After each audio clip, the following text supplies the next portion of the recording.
Olá, alunos, tudo bem? Professor Raul de Biologia, trazendo para a nossa aula de aprofundamento de hoje. Na nossa aula de aprofundamento, a gente vai tratar de um tópico muito interessante, muito importante para o vestibular, que é o link que existe entre a genética e o processo de extinção, beleza? Então, olha só, galera. Quando a gente olha, trouxe aqui dois exemplos trouxe um animal e trouxe uma planta também, de seres que sofrem, que estão em processo de extinção, ou já estão ecologicamente extintos. A gente vai discutir essa questão de ecologicamente extinto. Então, olha só, tem aqui um arara azul, três ararinhas azuis aqui e uma bromélia. Quando a gente pensa, galera, em uma espécie como, por exemplo, a arara azul, a gente tem que botar na nossa cabeça que ela tem uma importância infinitamente maior do que apenas ser bela. Beleza? Porque olha só, até eu mesmo, quando fui escolher os seres para fazer a aula, eu tô tratando de um arara azul, que é um ser belo, e de uma bromélia aqui. Só que a extinção, ela abrange milhares de espécies, tá? E são poucas as que têm o pequeno olhar que a gente ainda deposita sobre um arara azul e sobre uma bromélia, beleza? Então, olha só. Por que uma espécie ela tem a sua importância? Quando a gente olha para uma espécie, a gente tem que lembrar que ela tem um papel ecológico dentro do ecossistema dela, tá? Por exemplo, a arara, ela é dispersora de sementes de plantas específicas. Esse biquinho aqui, desse psitacídeo, não surgiu à toa, não foi selecionado à toa no processo evolutivo. Ele tem uma função ecológica. Então, olha só. Uma vez que a arara desempenha e está integrada num processo ecológico, ela precisa de um ecossistema preservado, porque ela precisa, por exemplo, de fonte de alimento e fonte de abrigo, etc., água, tudo. Tem indivíduos que precisam até de um ambiente propício para conseguir o acasalamento. Então, uma espécie carrega consigo um papel ecológico, no caso de uma bromélia aqui, vários insetos que se reproduzem dentro das suas folhas aqui, sem elas eles não reproduzem, por aí vai. Então toda espécie tem um papel ecológico e elas também têm um patrimônio genético, ou seja, alelos próprios e característicos. Quando você olha para essas três araras aqui, você tende a pensar, todas as araras são iguais. Só que se você virasse para uma arara, para essa arara aqui, se ela pudesse se expressar, ela ia falar, não tem nada a ver com essa aqui, nada a ver, nós somos completamente diferentes. Nós não percebemos isso nelas. Se elas pudessem falar, elas também não perceberiam isso na gente. Elas iam falar, todos os humanos são iguais.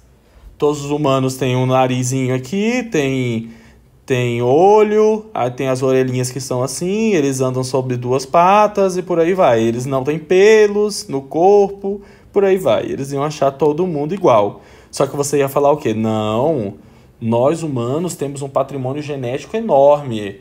Tem o africano, tem o europeu, tem o asiático, tem o índio, tem vários tipos, Tem o egípcio e por aí vai. O árabe, por aí vai.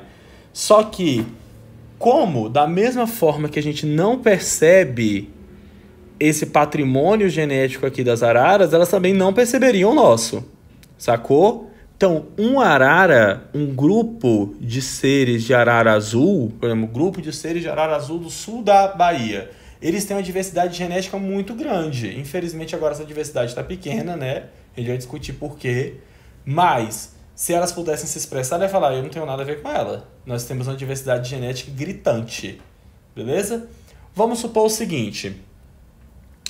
Vamos supor que os humanos continuam na Terra, mas nós perdemos todo o patrimônio genético do ser humano asiático. Não existe mais o ser humano de olhinho puxado. Pronto. Sentiram? Tanto que essa perca genética é triste para a nossa espécie? Tanto que faz falta? Da mesma forma para qualquer outra espécie. Então não adianta você dizer que você salvou a arara azul porque tem duas, porque tem três, porque tem cinco. Isso não existe. É a mesma coisa de dizer, nossa, os humanos não foram extintos, não. Eu vi 2 ontem. Um casal. E aí, cadê o patrimônio genético da espécie? Beleza? A gente tem que preservar isso aqui, o patrimônio genético da espécie. A gente só consegue isso resguardando ela em seu papel ecológico. Já já a genética vai entrar aqui nesse processo. Vamos lá, continuando. O que leva uma espécie, então, à extinção? Primeiro, perca de habitat. Os ecossistemas eles estão sendo degradados principalmente por agricultura e pecuária, beleza? Então, os habitats estão ficando cada vez menores e cada vez mais fragmentados. É muito importante a gente pensar nisso. Fragmentação de ecossistema. Não adianta você ter pontos pingados no mapa de Mata Atlântica, porque além de ser, a gente vai ver que isso reduz muito a possibilidade de reprodução. Então, se a espécie perde o seu hábitat, ela perde, por exemplo, o seu alimento, né? Lembra do biquinho aqui? Esse biquinho não surgiu à toa, é para comer um tipo específico de fruto, e se a planta desaparece, esse biquinho aqui, ó, se torna inútil, vai levando o ser à extinção, beleza? Outra, além da principalmente perca de habitat, né? A Mata Atlântica sumiu, a Amazônia está sumindo por causa da pecuária, o Cerrado está sumindo devido à agricultura e à pecuária também, está tudo virando soja, e aí eles vão perdendo alimento, abrigo, fonte de água e por aí vai. Outro problema com as espécies que levam à extinção, a caça ou a exploração comercial. Por exemplo, você pode caçar para matar mesmo, tem humanos que vão lá e comem, por uma questão de esporte, e também tem exploração comercial. Pega um arara azul para vender, um mico-leão dourado para vender, passarinho, peixe, planta e por aí vai, tira do ecossistema aí. Então, olha só, se a grande questão aqui, o problema é que quando você perde, né, seja por caça, seja por exploração comercial, indivíduos de uma população, você reduz o número de parceiros sexuais possíveis. E a gente vai ver já já o tanto que isso é triste. Você tem uma opção pequena de parceiros sexuais. Geneticamente triste, hein? Não pense em besteira. Então, olha só, se você tem uma redução do número de parceiros sexuais, você vai ter uma diversidade genética muito pequena, beleza? Outra questão, não adianta nada você preservar a arara azul se você não preserva a planta da qual ela se alimenta. Então, extinção de outras espécies levam à extinção em massa.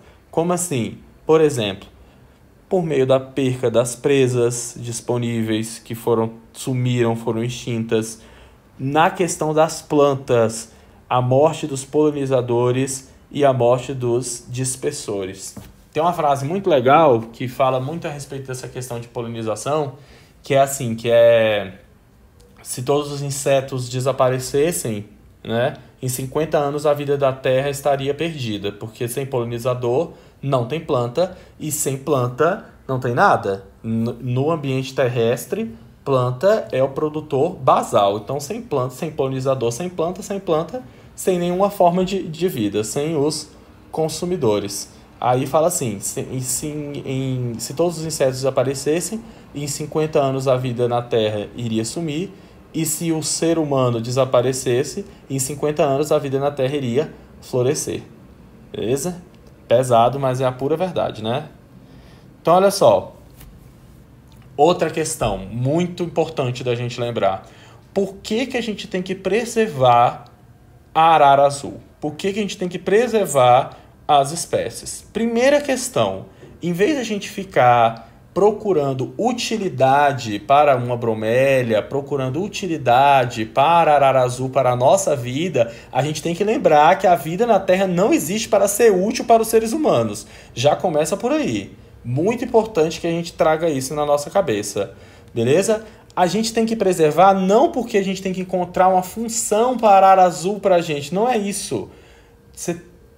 Primeiro fato é, todas as formas de vida têm o seu valor intrínseco. Você não precisa dizer, é porque eu vou fazer medicamento, porque a pele dela dá para fazer isso. Não, ninguém está precisando ser útil para o ser humano para justificar sua existência no planeta. Beleza? Cuidado. Outra, agora vamos lá, né? Porque então, a principal é essa aqui, de cima.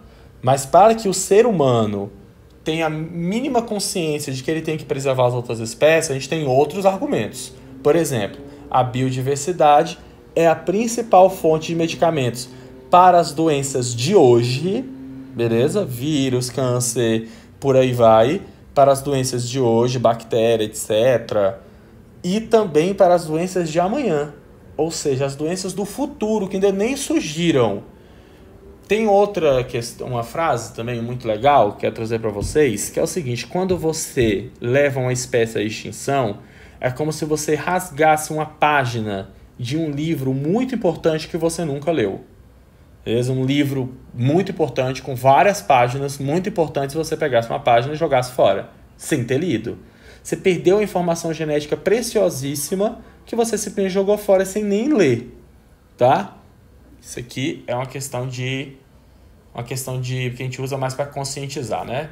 Os humanos. Outra coisinha também que nós humanos esquecemos, eu me coloco no mesmo bonde, é que nós também podemos ser extintos. Olha só, olha que coisa incrível. Nós também podemos ser extintos. Então a gente também está nesse processo de interdependência aqui, ó. Beleza? Tudo bem que não tem ninguém caçando a gente, tá ótimo. Só que a extinção de algumas espécies pode levar à nossa extinção. Por exemplo, só você levar o fim do trigo, do arroz, do feijão, da batata. Se essas espécies forem extintas, e aí? Isso aqui vira o caos, né? Então nós também podemos ser extintos. Nós também dependemos da existência dos outros seres. Beleza?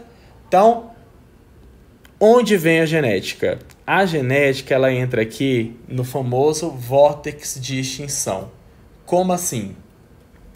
Quando eu tenho populações de indivíduos, criei aqui, ó, populações de indivíduos muito pequenas, eu acabo levando esses indivíduos a terem pouquíssimas opções de cruzamento. E aí que entra a nossa aula passada, a nossa aula sobre alelos letais. Lembra daquela questão de não ter filhos com primos, com indivíduos da mesma família devido ao encontro de alelos letais? A mesma questão acontece com outras espécies. Por exemplo, aqui eu tenho uma população muito reduzidinha aqui de araras azuis, e nessa população reduzida de araras azuis eu tenho esse alelo letal azinho aqui e esse alelo letal azinho aqui.